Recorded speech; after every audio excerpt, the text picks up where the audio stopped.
Hey guys, welcome to another episode of Roadrunners Unfiltered. It's your host, Darian Starling. The Roadrunners have gotten off to a pretty rocky start, starting off 1-3 in the non-conference play as they head into the bye week. And then after that, when conference play starts, they're going to have a fresh record of 0-0. That's the perspective that we're going to take. But there is a lot to draw from those first four games. There's issues on both sides of the ball, and I'm going to try to unpack that for you guys. I'm also going to give a letter grade to both offense and defense, and then talk about some of the position groups and where we can improve going forward. So before I jump into that, make sure you guys smash a like on the video and subscribe to the channel.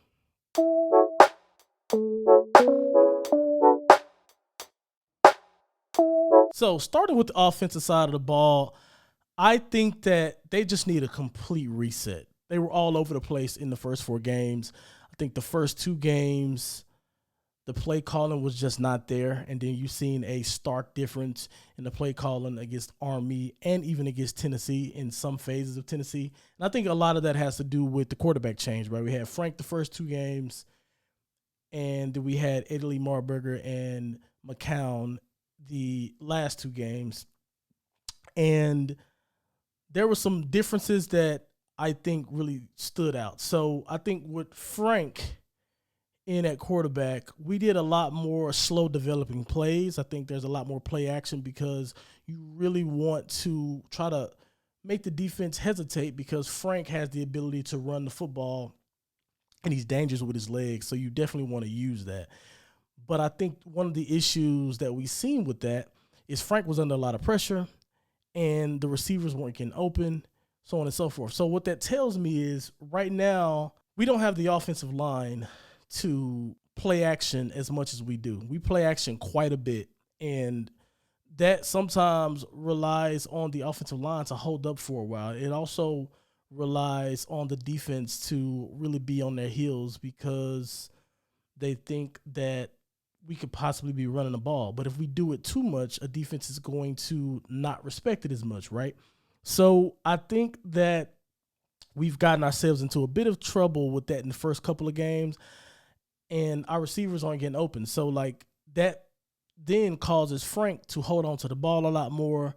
He's been sacked a lot. He's been, having to scramble and try to get out of tough spots. He's been hit way too much to start this season, hence the injury he has, and that may not have come from a tackle, so on and so forth. But you understand my point. He is taking way too much punishment right now, and I think there are some injuries on that O-line, so I understand that there may not be the five guys that you want there, but it is what it is. We have to adjust play calling with that stuff in mind. That the offensive coordinator knows his personnel and knows how to take advantage of that. And right now, or at those first two games, I don't think we did a great job at putting them in great situations. And another thing to that too is when you look at the contrast in the last two games, Army and Tennessee, there was an emphasis on getting the ball out quick.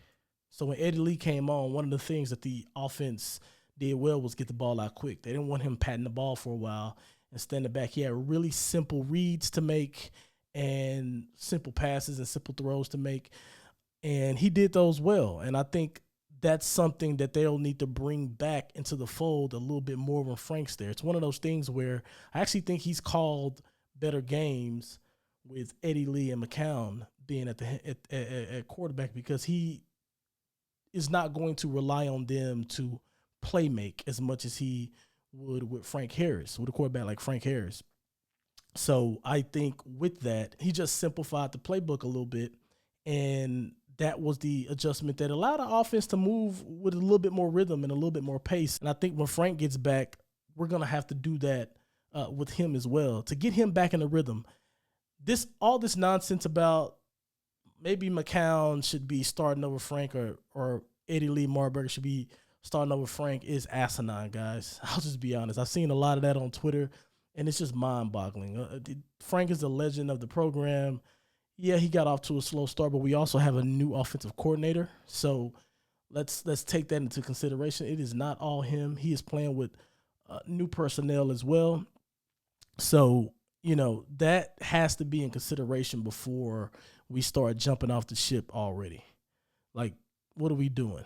That was one of the most mind-boggling things I've seen over the last couple of weeks is, oh, we should just pick this kid who he should be our starting quarterback now and basically sit a legend on the bench. Yeah, that makes no sense to me. Anyway, I don't think we've play called well, though. That's just my ultimate thing. I think I'll give the offense a C-. That'll be the grade I give the offense. I think the running backs have done all right. If I had one position group to highlight that I think that has shown some bright spots the most, it's been the running backs. Not due to the fumbles, because those have been big, but I think those fumbles have opened up opportunities for other guys to run the ball as well.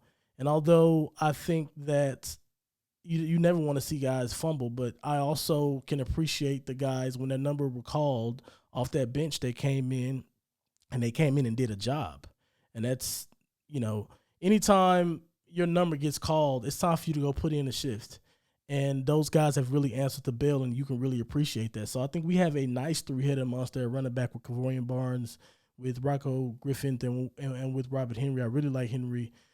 All of these guys are not going to fall through the arm tackles. You're going to have to put a hat on them and put them down. So they have been a bright spot on the offense, and I've been pleasantly happy with and sort of surprised because I didn't expect it to be so much a running back by committee, but I think that it'll do as well. And I actually think our offense run blocks a little better than what they get credit for as well. So that's the highlight that I have offensively, but I think our coordinator is just going to have to really get in the lab, look at what works, and go from there. And there's a lot of folks who say, oh, well, we'll be fine once we start conference play.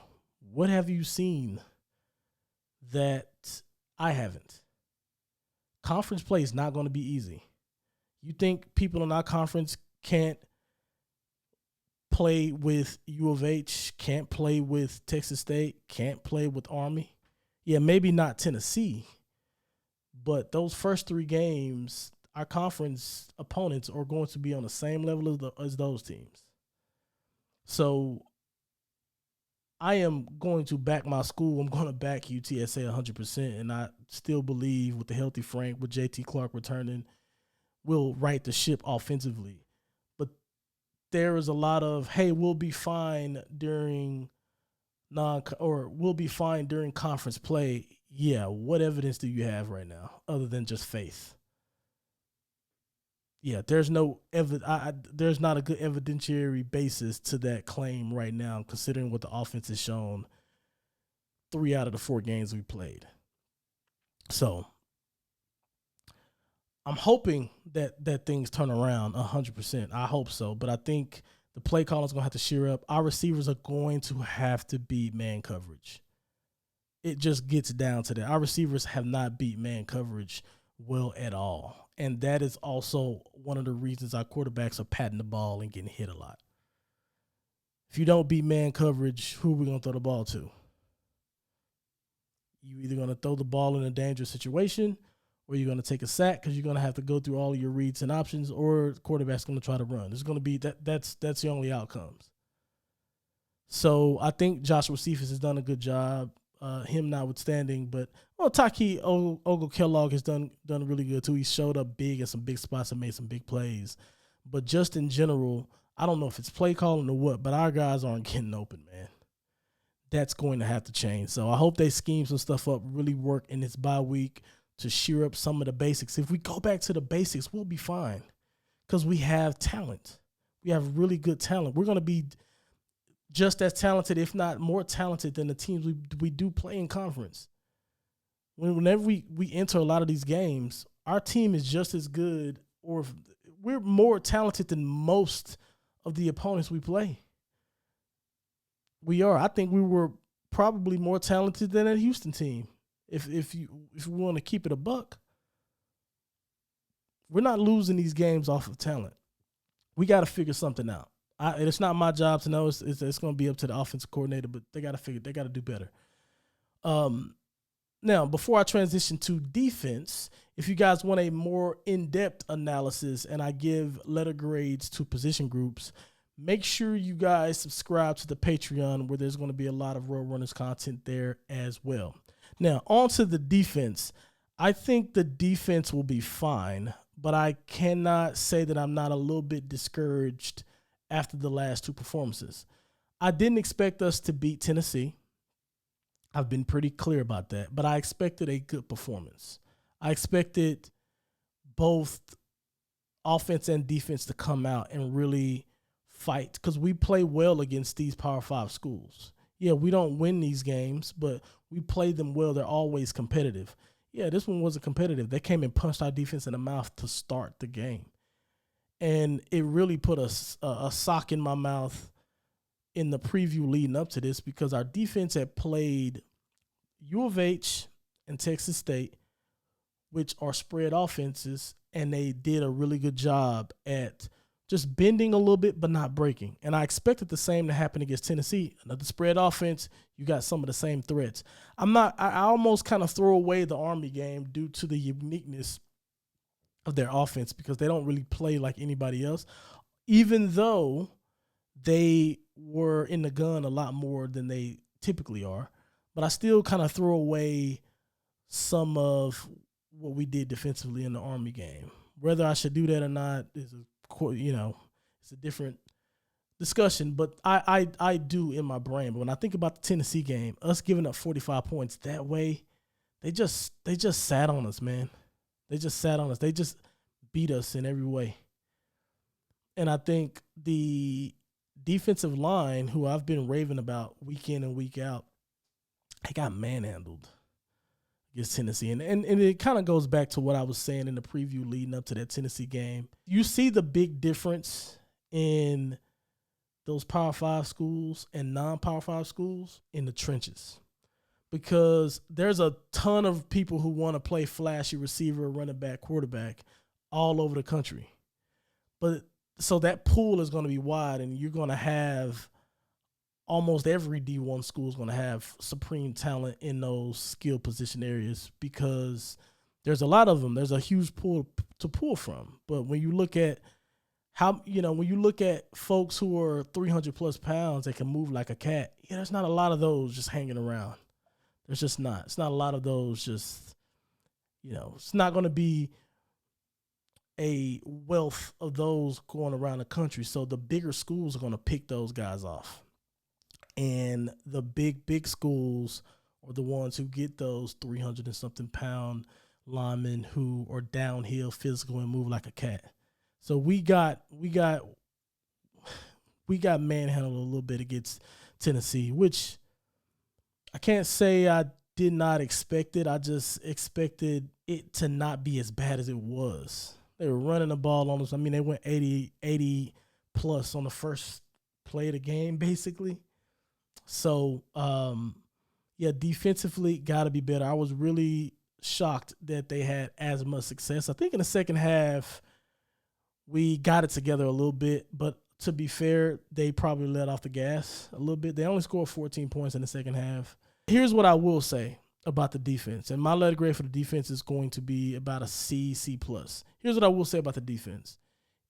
I do have an evidentiary basis on the defense riding the ship and being prepared and ready to go for conference play because we've seen it. Game 1 and Game 2, they were stout.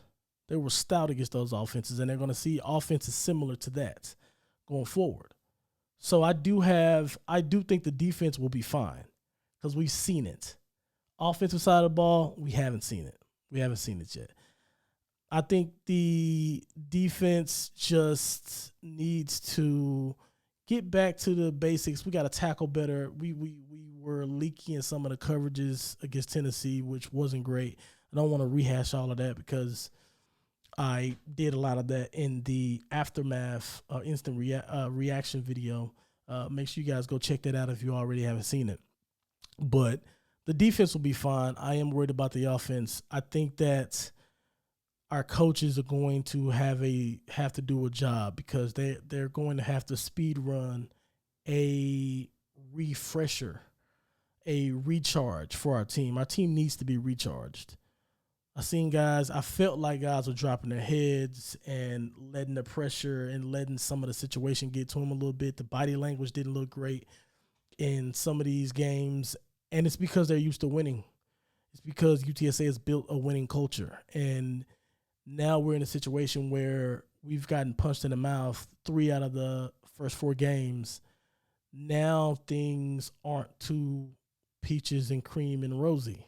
Now things are going to be tough. And I think that is going to really show. I'll be honest. I think this next game is really going to show what we're going to be made of this season.